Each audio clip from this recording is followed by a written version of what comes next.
Hi everyone, this is Matt Curfman coming to you from Richmond Brothers Incorporated for the Matt's Minute session of April of 2015. I'm actually recording this as the market day winds down on our wonderful tax day, April 15th, so hopefully all of you have finished all of your filing and that is all behind you, and now we can look forward into 2015.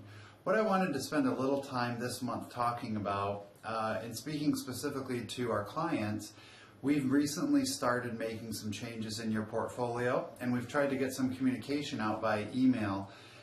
Short paragraphs to let you know what is in my head, what's in Dave Richmond's head, and really to try to look at where do we see things going. In previous communications and previous Matt's Minutes, I've mentioned how we do think that there is actually growth still left for 2015, maybe 2016.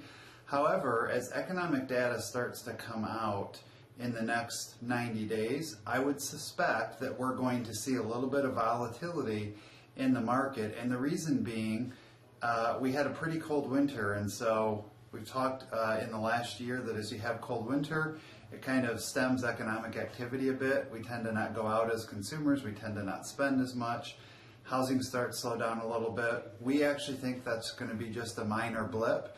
So we're not looking to trade on that news, but I would certainly expect that as a possibility in the next quarter. In addition, when you look at the moves in your portfolio, a couple of things we're trying to accomplish. One is we're 7 years into market recovery from the bottom of the recession. Historically, market recoveries don't last that long, so while we think there's room for growth, I don't want us to be in a position if we're wrong, that your portfolio is at great risk. So we're starting to shift a little overseas.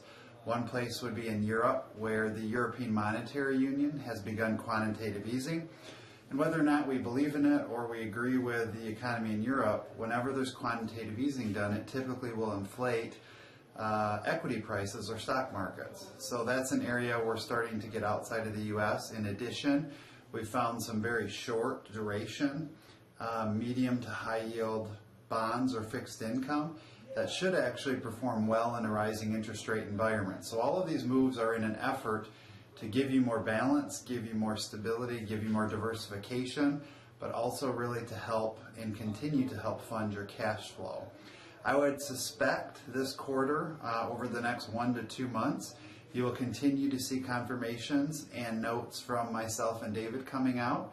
And if you have any questions, you're always welcome to just reply to those emails or give us a call. Questions@richmondbrothers.com is an address that we'll all see.